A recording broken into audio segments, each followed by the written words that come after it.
Bonsoir. Donc nous, on va faire une présentation à 3 voix.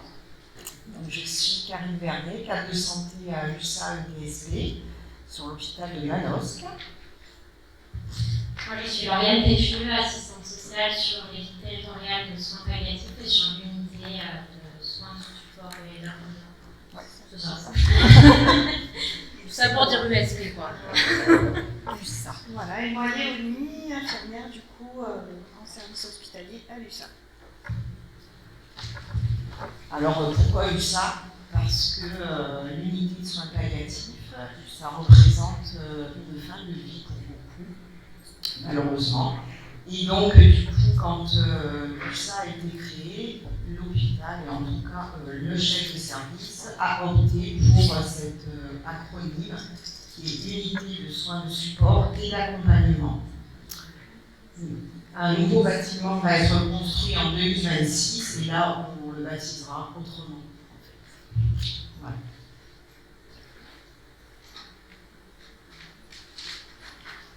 Alors, on s'est pris un peu à la dernière minute, parce que c'est le chef de service qui devait venir, donc on s'est trouvé à préparer en une semaine un PowerPoint. Alors, moi, je suis cadre de santé depuis 2 mois sur l'USA, donc c'est tout nouveau. Lauriane a beaucoup plus d'expérience, et Léonie aussi, ça fait pas tellement longtemps. Donc, on va vous faire une petite présentation de l'USA, de l'ETSP, et comment le projet en fait, de faire venir des animaux dans notre service a émergé, et quelle est la conduite et la procédure qu'on a dû mettre en place pour accepter la présence d'animaux au sein d'un service de soins hospitaliers. Et après, Léonie vous présentera des expériences et des cas avec des patients de l'USA. Donc, l'USA a été créé en novembre 2022, donc c'est assez récent, parce que, en fait, on s'est aperçu qu'il y avait de nombreux patients en soins palliatifs au sein des services de médecine, et il était difficile d'apporter, en tout cas, des soins de confort et prendre le temps au niveau relationnel pour les soignants de s'occuper de ces patients-là dans les services de médecine. Donc on a créé donc, cette unité qui comprend 10 lits. Bien évidemment, ce n'est pas suffisant parce qu'il y a encore de nombreux patients dans les autres services de médecine. Malheureusement, on va monter à 12 lits sur le prochain bâtiment. Et à mon avis, c'est encore loin d'être suffisant. Au niveau du personnel, nous avons 2 médecins, 9 infirmières, 7 aides-soignants, des ASH, des assistantes sociales, psychologues, psychomotriciennes, diététiciennes, plusieurs intervenants également qui peuvent du coup apporter des soins de support, que ce soit le socio-coiffeur, socio-esthéticienne, biographe, réflexologue, musicothérapeute. Et la plupart de ces intervenants, en fait, sont financés par une association qui a été créée par l'ETSP, qui s'appelle Souffle de vie. Parce que nous avons le principe de n'accepter aucun argent dans le service de soins. Donc, si des patients donnent, et même des donateurs, ce qui va arriver, ça va directement dans cette association Souffle de vie, qui permet donc notamment la venue de la biographe, qui du coup crée des livres avec les patients, qui sont en fait des modes de transmission de leur histoire de vie, qui sera soit gardée, en tout cas non donnée à la famille, ça c'est au choix du patient. Donc ça c'est une belle expérience qui est vécue au sein de ce service. En dehors de ces soins de support, il y a les soins de bien-être, tout ce qui est massage, puisque nous avons une aide-soignante qui est formée au massage. Nous avons également une aide-soignante ancienne esthéticienne qui peut du coup offrir des soins du visage aux patients. Une aide-soignante formée en aromathérapie. Donc là aussi, nous pouvons du coup agir sur des soins avec des arômes. Et la REST, la résonance énergétique. Donc beaucoup de soignants très motivés se forment pour apporter d'autres soins en plus de tout ce qui est médicaments. Et enfin, la présence des animaux, bien sûr. Alors nous, les animaux, on n'a pas d'intervenants qu'on fait venir de l'extérieur. C'est les deux animaux qui viennent aussi, en plus des animaux domestiques des patients. Ce sont deux chiens. Un chien qui appartient à un des médecins de l'ETSP et l'autre chien, pas en photo. Voilà, vous les voyez là tous les deux. Donc le médecin, elle a la blouse rose et l'infirmière de l'ETSP a sa blouse blanche.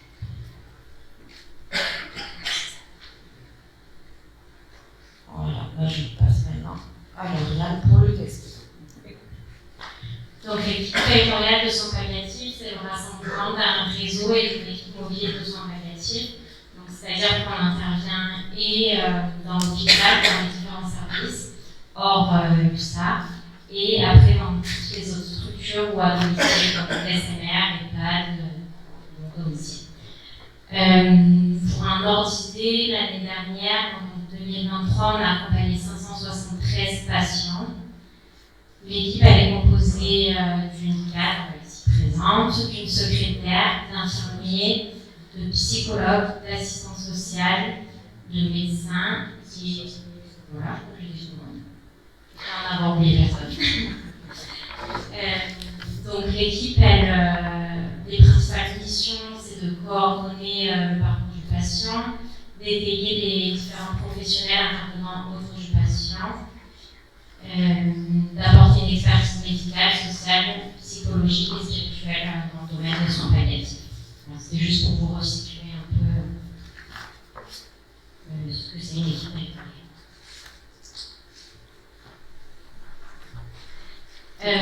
Alors ce projet, on y a pensé avant d'ouvrir l'unité de soins palliatifs, ça faisait vraiment partie de notre envie dans cette unité-là, mais aussi auprès de l'équipe territoriale de soins palliatifs.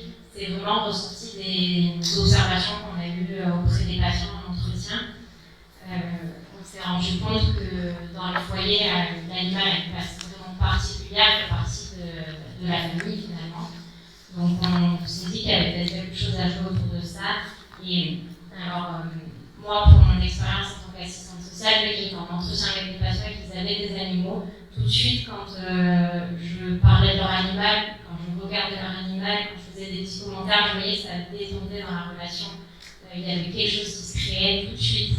La personne, elle se libérait plus facilement, elle abordait certaines choses que j'avais du mal à aller chercher finalement sans passer par leur animal présent à domicile. Ce qu'on a remarqué aussi, c'est qu'il y avait un peu, alors ça va être un peu redondant avec ce qui a été dit avant, parce qu'on n'a rien inventé, mais il y avait vraiment un phénomène apaisant en présence des animaux, et vraiment une légèreté, et on pouvait parler de choses qui peuvent être complexes. Tout de suite, ça dénouait les langues. On s'est heurté aussi à un problème à des patients qui ne voulaient pas être hospitalisés parce que leur animal il devait rester à la maison, qu'ils ne pourraient peut-être plus jamais voir. Donc ça, pour nous, ça faisait problème aussi de se dire qu'on se mettait des limites dans l'accompagnement. Et puis aussi le souhait de certains patients de mourir auprès de leur animal parce que, comme je vous disais, ils font partie de leur famille et certains veulent être accompagnés de leur famille entière. Voilà. Donc après, je vais passer le micro à Karine pour la mise en place du projet. Merci. Donc bien évidemment, pour faire venir des animaux à l'hôpital, c'était pas gagné. Au niveau mesures d'hygiène, évidemment, c'était pas gagné. Donc on a demandé aux médecins au niveau hygiène de travailler avec la cadre avant moi sur la mise en place d'une procédure et d'un parcours identifié pour les animaux.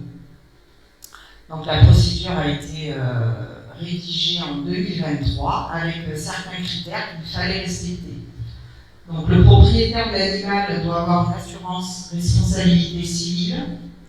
L'animal doit être vacciné, avoir un suivi régulier au niveau de sa santé par un vétérinaire, un traitement antiparasitaire en cours, et l'animal doit avoir un comportement adéquat avec une présence au sein de l'établissement. Donc bien évidemment, pas d'aboiement, de cris, d'agressivité, et le jour, donc une fois que tout ça on va dire vérifié par le cadre, donc par moi, le jour de la venue de l'animal, il faut que le propriétaire le brosse avant de venir.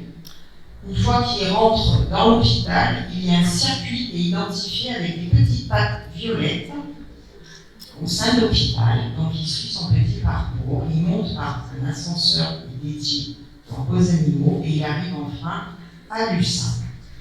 Pas qu'aux animaux. Il a pas été créé.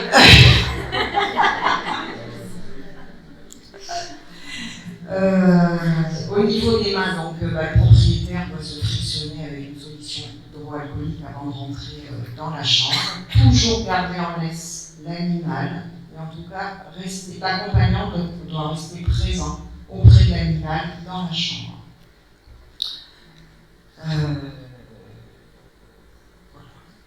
Ensuite, on laisse donc l'animal dans la chambre. Si jamais il y a des petits accidents, l'ASH ou même l'accompagnant, le personnel peut ramasser avec des gants et nettoyer avec des lingettes avec des désinfectants. Et ensuite, après, il repart par le même chemin dans lequel il est arrivé. Ils ne sont pas, pour en avoir vu quelques-uns, ils ne sont pas du tout traumatisés par des odeurs, parce que mine de rien, dans un hôpital, il y a des odeurs bien spécifiques qu'ils n'ont pas forcément l'habitude de sentir. En tout cas, ils prennent très facilement leur petit parcours. Enfin, c'est assez rigolo même d'ailleurs à voir. Alors tous les services ne sont pas favorables à ce genre en tout cas c'est venu, notamment le service infectieux, pour lequel c'est juste à côté. Donc là c'est hors de question que l'animal franchisse la ligne qui sépare les deux services, parce que c'est pas possible pour un médecin infectiologue, c'est même pas la peine d'y penser. Par contre, dans d'autres services, pourquoi pas, du moment qu'ils reçoivent des patients de soins palliatifs, en tout cas, le protocole, la procédure a été faite dans ce sens-là. Mais il faut l'accord du médecin. Et voilà. Donc ça, après, est-ce que le médecin est un animal? Ça peut aider.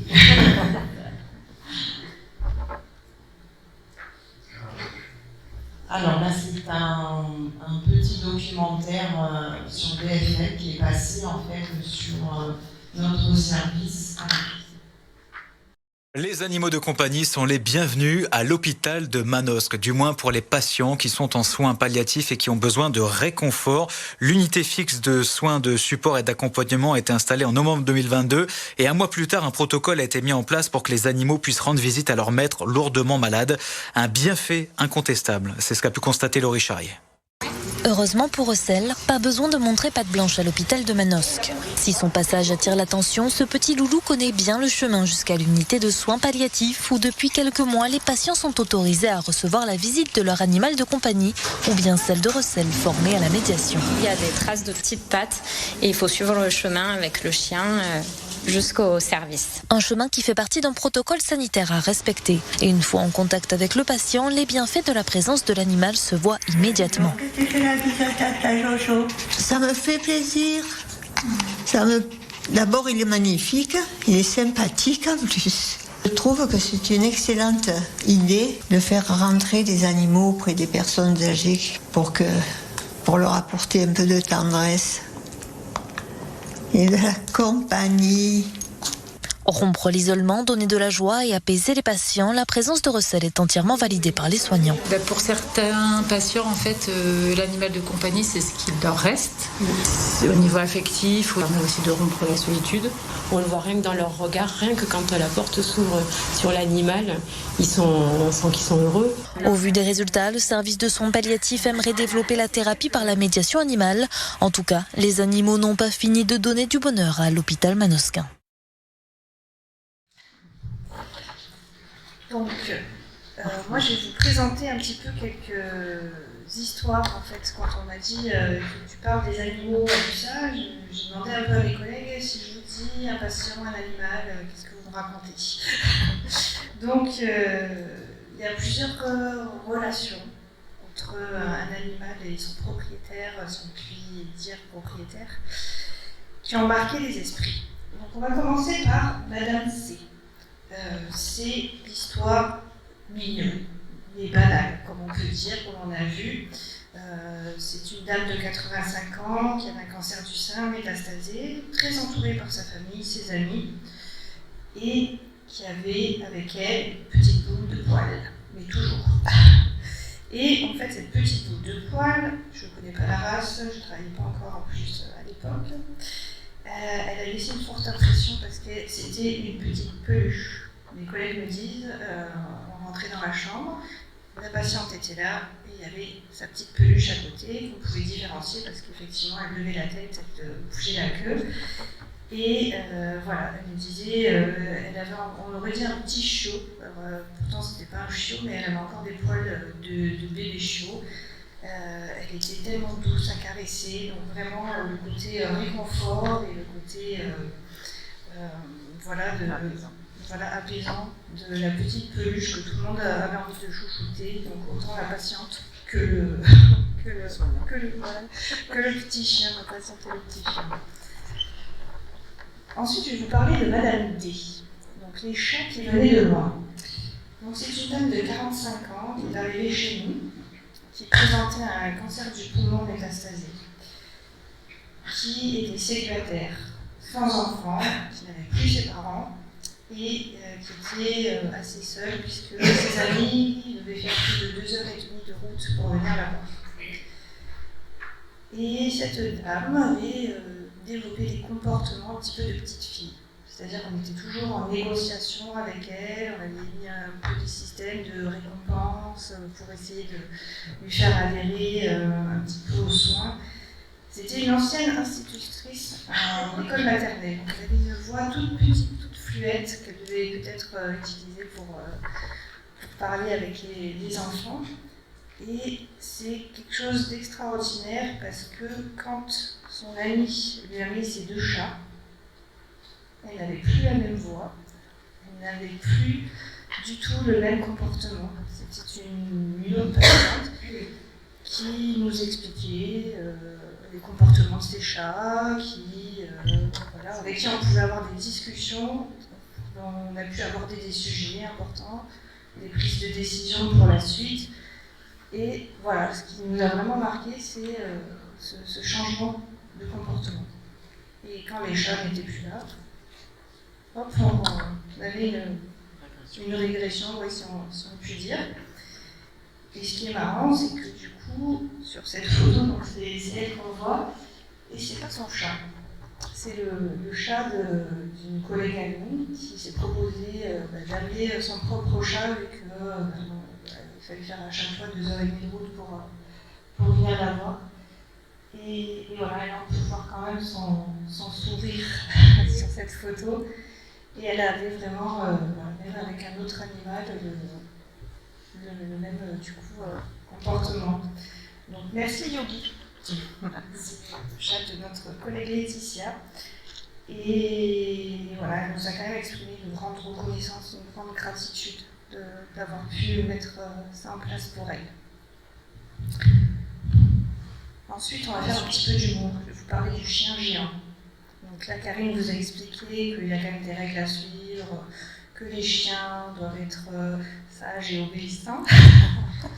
Donc nous avions Monsieur B, 76 ans, qui avait un mélanome dorsal et lombaire. Son épouse venait le voir quasiment tous les jours, et de temps en temps, une petite permission pour partir profiter du jardin et du chien. Donc, je ne connais toujours pas la race du chien, mais c'était un peu gros comme un Saint-Bernard, sans les poils. Et la voiture, c'était un peu une Twingo. Donc nous descendions Monsieur B en fauteuil roulant. On entendait du coup des gros aboiements, un peu surpris. Et du coup, le chien qui bénéficie du coup du coffre et de la plage arrière, devait partager son espace de vie avec le fauteuil roulant après de monsieur pour ses permissions. Et puis un jour, les permissions n'ont plus été possibles par rapport à son état, et on a réussi à faire venir le chien en service. Donc il a suivi le fameux parcours, c'est lui qui promenait madame, voilà. Et on parlait des odeurs tout à l'heure en disant qu'ils n'étaient pas du tout perturbés, et effectivement, ce chien a trouvé de suite la chambre de son maître. Donc, et lui, c'est pareil, il était quand même super reconnaissant d'avoir pu encore voir son chien qu'il ne pouvait plus voir à la maison. Ensuite, je vais vous parler de Monsieur C. C'est un monsieur de 52 ans, cancer du poumon, marié, 2 enfants. Maintien à domicile rendu impossible parce que c'est des décompensations respiratoires régulières et qui étaient impossibles à traiter à la maison. C'est un des premiers patients dont j'ai dû m'occuper quand je suis arrivée à l'USA. C'est un monsieur qui avait un sacré caractère, qui était un petit peu bourru, qui était surtout très en colère par rapport à ce qui lui arrivait. Et cet homme avait une passion pour les poissons. Il avait construit lui-même sa maison, et quand il a construit sa maison, il avait construit l'aquarium au milieu de son salon. Et en fait, c'était devenu pour lui comme un peu une obsession de pouvoir transmettre à ses enfants la façon de s'occuper de l'aquarium pour que ces poissons puissent être bien une fois qu'ils seraient partis. Et en fait, ce qui s'est passé, c'est qu'on n'a pas fait venir les poissons à l'hôpital. Mais il y a eu un travail d'équipe impressionnant quand même entre tous les protagonistes, c'est-à-dire le TSP avec qui on a des réunions qui peuvent gérer après ce qui se passe à la maison, les médecins, les assistantes sociales, les infirmières, les médecins, tout le monde a un peu réfléchi comment on peut faire pour que ce monsieur qui croit à ça puisse réussir. Et du coup, ça m'a permis à moi personnellement de me dire, voilà, qu'est-ce que c'est la prise en charge dans un service de soins palliatifs, ça peut vraiment revêtir plusieurs aspects. Et finalement, je crois que j'ai trouvé ma place à ce moment-là. Et enfin, pour terminer, je vais vous parler de Madame B. Syrah Le Grand Cru. C'est une dame de 74 ans. Adénocarcinome colique métastasique. Depuis 7 mois de diagnostic, pas un seul retour à la maison possible, parce qu'elle a enchaîné la pauvre toutes les complications qui puissent exister.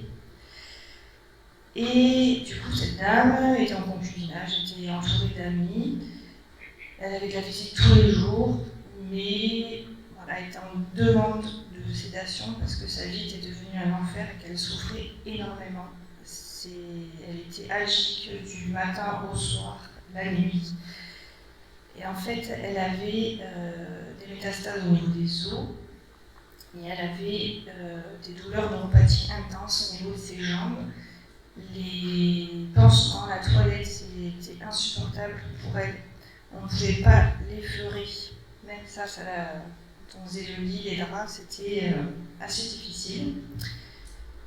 Et du coup, un jour, je rentre dans sa chambre et je vois Syrah.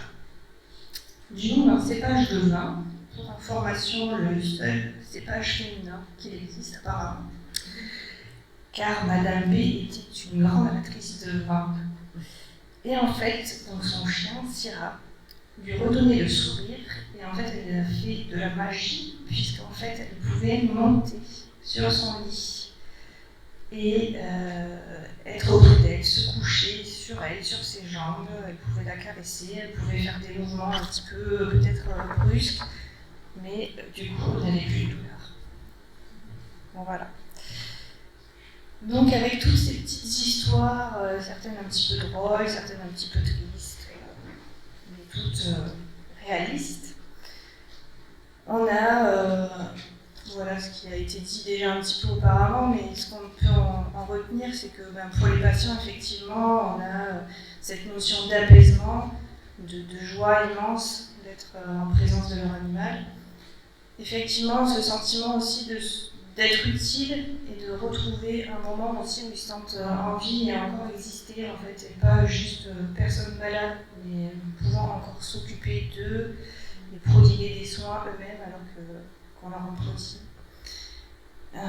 Sentiment d'évasion, effectivement, parce que c'est vraiment, on oublie tout et on parle, comme vous avez fait tout à l'heure, quand vous avez raconté votre histoire, on est dedans, quoi. Donc c'est vrai que... Et du coup, ça permet effectivement aux patients de gérer leurs émotions plus facilement. Et puis, on a aussi constaté quand même des bénéfices pour nous, les soignants. Donc on n'est pas obligé de tous aimer les animaux, mais en tout cas, on sait que nous, on amène quelque chose de positif aux patients. Et ça, c'est assez gratifiant, c'est valorisant, parce qu'on se dit, bon, ce qu'on fait, effectivement, nous, en tant qu'infirmière, on prodigue des soins qui sont du coup douloureux, des fois, c'est pas toujours facile, et là, on se dit, non, finalement, on a fait quelque chose de bien, donc c'est cool. Et voilà, ça a aussi un effet miroir, c'est-à-dire que le bonheur de les voir, en fait, ça renvoie aussi à nous quelque chose de positif. Et puis, mine de rien, du coup, tous ces petits avantages, ça nous fait gagner en qualité de vie au travail, quoi. On est content de retourner travailler et de voir que ce qu'on fait, c'est utile et ça apporte de la joie. Et puis, comme on l'a vu avec Madame T, ça permet vraiment aussi une qualité de communication, d'aborder certains sujets difficiles que parfois ils ont sans parler de déni, mais en tout cas qu'ils ne veulent pas aborder et qui sont plus facilement abordables après grâce à l'intervention de ces petits animaux. Voilà.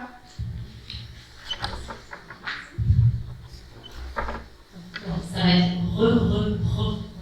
Parce que c'est à peu près la même chose, donc je vais passer rapidement dessus, mais en gros, on voit qu'on arrive à rentrer en relation avec le média de l'animal de manière plus facilement. On arrive à aborder certains sujets plus facilement aussi. Les patients arrivent à lâcher prise et libérer leurs émotions. Et comme disait Léonie, finalement, les animaux ils donnent un rôle aux patients et ils inversent un peu le soigné devient soignant. Ils vont pouvoir prendre soin de cet animal et puis ça permet aussi de rompre les hommes.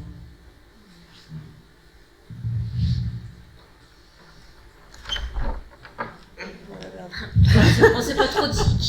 Voilà, juste vers une médiation animale, pourquoi ? Parce qu'effectivement, comme on l'a dit, on a quand même un projet d'avoir une structure indépendante, donc vraiment qui serait extérieure à l'hôpital, donc qui permettrait peut-être aussi moins de contraintes et qui gênerait moins aussi les autres services.